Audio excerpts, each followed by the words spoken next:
بسم اللہ الرحمن الرحیم الحمد للہ وکفا والصلاة والسلام علی حبیبہ المصطفیٰ وعلی آلہ وصحبہ اولی الصدق والوفا.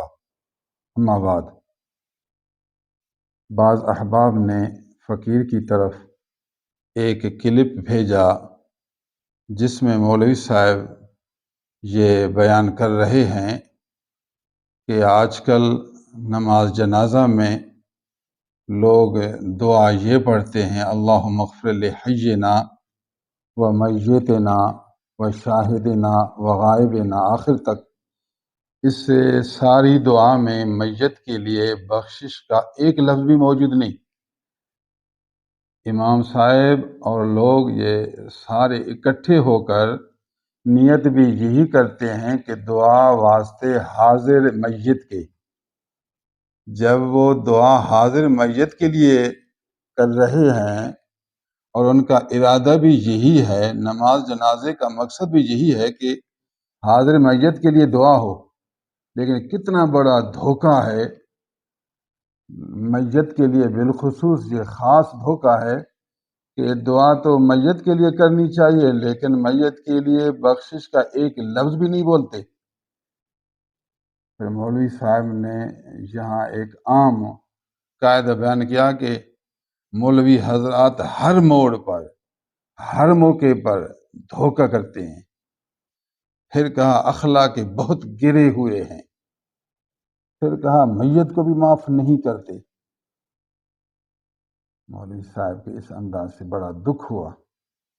افسوس کی بات ہے کہ دعا کا مطلب کیا، دعا کا ترجمہ کیا، اور مولوی صاحب کیا سمجھ رہا ہے، اور پھر علماء حضرات کو دھوکے باز کہہ رہا ہے، اخلاق سے گرا ہوا کہتا ہے. عجیب بات ہے. اس نے لوگوں سے پوچھا کہ آپ کون سی دعا کرتے ہیں؟ پھر اس نے خود بتایا آپ یہ دعا پڑھتے ہیں نا، اللہم اغفر لحینا و میتنا. تو اس نے ترجمہ کیا، اس کا ترجمہ یہ ہے: اے اللہ ہمارے زندوں کو بخش، جو ہمارے پہلے مر چکے ہیں ان کو معاف کر. پھر اس نے کہا کہ اس میں میت کے لیے ایک لفظ بھی بخشش کے لیے نہیں ہے. پھر ترجمے میں اس نے کہا کہ اس کا ترجمہ یہ ہے کہ یہ میت جو ہے یہ ماضی کا صیغہ ہے، جو ہمارے پہلے مر چکے ان کو معاف کر. عجب ہے کہ مولوی صاحب نے میت کو ماضی کا لفظ کہہ دیا. یہ میت تو صرف مشبہ ہے. ایسا آدمی جس کی روح نکل جائے اس کو میت کہتے ہیں. حی کی ضد ہے میت. میت کا معنی ہے جو آدمی فوت ہوا اس کو بخش. تو یہ جو سامنے جو پڑا ہوا ہے میت نا، ہماری میت، جو آدمی ہماری میت، وہ تو سامنے ہے ہماری میت جس کی روح نکل گئی، اس کے لیے تو دعا کر رہے ہیں اللہم اغفر لحینا، اللہ ہمارے زندوں کو بخش. نبی صلی اللہ علیہ وسلم کا طریقہ مبارک تھا، جب دعا کرتے تو ایسی دعا کرتے جو عام ہو. عام جو زندہ ہیں ان کے لیے بخش، اور پھر یہ لفظ جو موجود ہے میت نا، ہماری میت کو، مانا جو فوت ہوا اس کی روح قبض ہو گئی، ہماری میت ہمارے جو سامنے، اللہ اس کو بخش. لفظ میت نا موجود ہے اور یہ مولوی صاحب کہتا ہے کہ میت ماضی ہے. استغفر اللہ. صفت مشبہ کو ماضی کہہ دیا. کتنی بڑی غلطی ہے، غلطی اپنی. اور پھر کہتا ہے علماء دھوکہ کرتے ہیں. پھر کہتا ہے کہ ایک لفظ بھی اس دعا میں میت کے لیے نہیں. لفظ میت اتنا واضح ہے کہ ہماری میت کو اللہ بخش، میت سامنے پڑی ہے. پھر کہتا ہے کہ اپنی میت کے لیے دعا ہے ہی نہیں. کتنی بے عقلی ہے، کتنی نادانی ہے.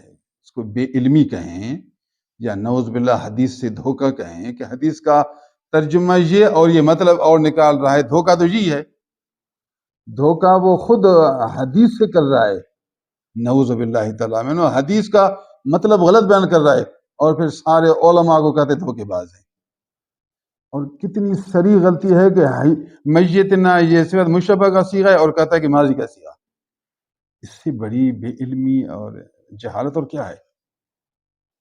پھر کہا کہ ایک لفظ بھی اس دعا میں میت کے لیے نہیں. ایک لفظ تو ہے نا میتنا. ہماری میت کو اللہ بخش۔ تو اس کے بعد ہے اللہم اغفر لحینا و میتنا و شاہدنا جو ہمارے حاضر ہے، جو ہمارے حاضر ہیں ان کے لیے بخش، جو ہمارے غائب ہیں ان کے لیے بخش۔ حاضر میں یہی میت بھی تو ہے، ہم بھی حاضر ہیں تو میت بھی تو حاضر ہے۔ یہ اللہ جو یہاں حاضر ہیں ہمارے ان کو بخش، تو ہم بھی حاضر ہیں، میت بھی حاضر ہے، تو شاہدنا میں بھی میت داخل ہے۔ پھر صغیرنا و کبیرنا، ہمارے بڑوں کو بخش، بڑے میں ہم بھی ہیں اور یہ میت بھی تو بڑا ہے، تو کبیرنا میں بھی میت داخل ہے۔ و ذکرنا و انسانا، ہمارے مردوں کو بخش، ہماری عورتوں کو بخش، اگر وہ مرد ہے تو وہ مرد بھی اس میں شامل ہے، اگر وہ عورت ہے تو عورت اس میں شامل ہے۔ نبی اکرم صلی اللہ علیہ وسلم کی اس دعا کے ایک ایک ٹکڑے میں وہ میت شامل ہے۔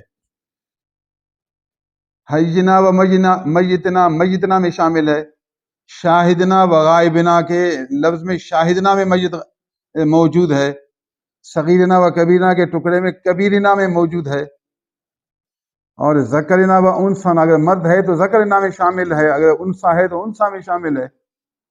نبی اکرم صلی اللہ علیہ وسلم کی یہ دعا مبارک بالکل جامع ہے، ایک ایک ٹکڑا میت کے لیے دعا ہے، لیکن جس کا ذہن ختم ہو تو پھر وہ کچھ سمجھتا نہیں، کہتا ہے کہ اس دعا میں ایک لفظ بھی میت کی بخشش کے لیے موجود نہیں ہے۔ استغفر اللہ، اس سے بڑی بے سمجھی اور جہالت اور کیا ہو۔ اللہ اکبر۔ باقی مزید سنیے، یہ جو اللہم اغفر لحینا احناف کہتے ہیں، بڑا مرد ہو، بالغ مرد یا بالغ عورت، اس کے لیے یہ دعا پڑھو۔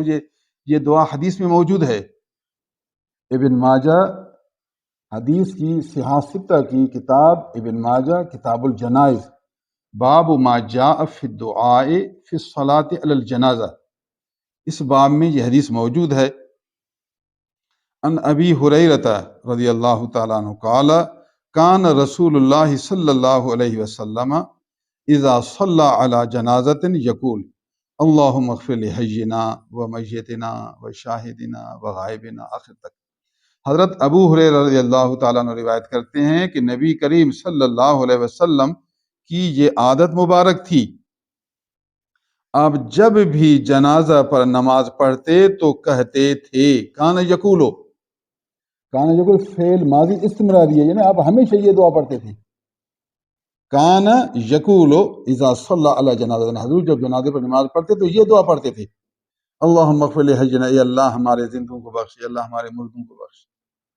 نبی صلی اللہ علیہ وسلم ہمیشہ یہی دعا پڑھتے تھے، اور ایک مولوی صاحب کہتا ہے کہ نماز جنازے پر یہ دعا نہ پڑھو، کیا نبی نے جو دعا پڑھی آپ وہ نہیں پڑھیں گے؟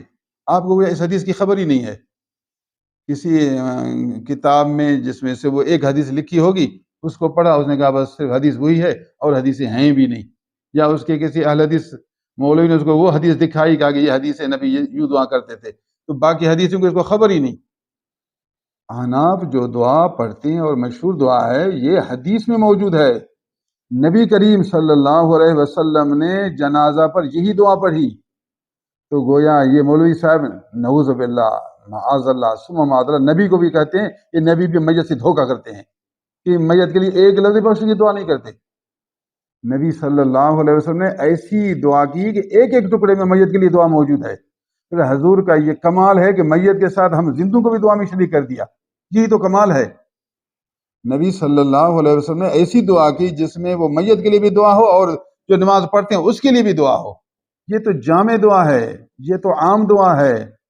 بے سمجھ نادان مولوی نے نبی کے حدیث کو نہیں سمجھا، پھر حدیث کو حدیث نہیں مانا، پھر نعوذ باللہ جو یہ دعا پڑھے اس کو دھوکے باز کہا، تو گویا اس نے نبی صلی اللہ علیہ وسلم کو بھی دھوکہ باز کہا۔ بہت بڑی نادانی ہے، اس خطاب سے رجوع کرنا شرعاً لازم۔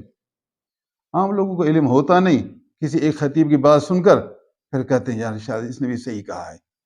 خبردار، کوئی بھی مسئلہ ہو آپ بڑے علماء، محدثین، فقیہ کی طرف رجوع کریں گے تاکہ جو حق ہے واضح ہو اور جو جھوٹ ہے، باطل ہے، وہ جھوٹ اور باطل نظر آئے۔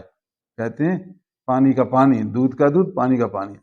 آپ محققین کے پاس جائیں گے تو پھر دودھ کا دودھ، پانی کا پانی ظاہر ہوگا۔ باقی آپ دھوکے باز، بے علم نادانوں کے پاس جائیں گے، ایسا انداز اختیار کریں گے کہ عام کم علم لوگوں کو پریشانی پیدا ہو سکتی ہے۔ اللہ عز و جل ہمیں سمجھ نصیب کرے، ہمیں عقل عنایت کرے، احادیث پر فوراً غلط اقدام کرنے سے ہمیں محفوظ رکھے، احادیث کا غلط ترجمہ کرنے سے ہمیں محفوظ و معمون رکھے۔ فقیر خادم التفسیر والحدیث، محتمم جامعہ صدیقیہ متولی خان کا، رحیم آباد، ضلع حب، لسبیلا، بلوچستان۔ السلام علیکم ورحمۃ اللہ وبرکاتہ۔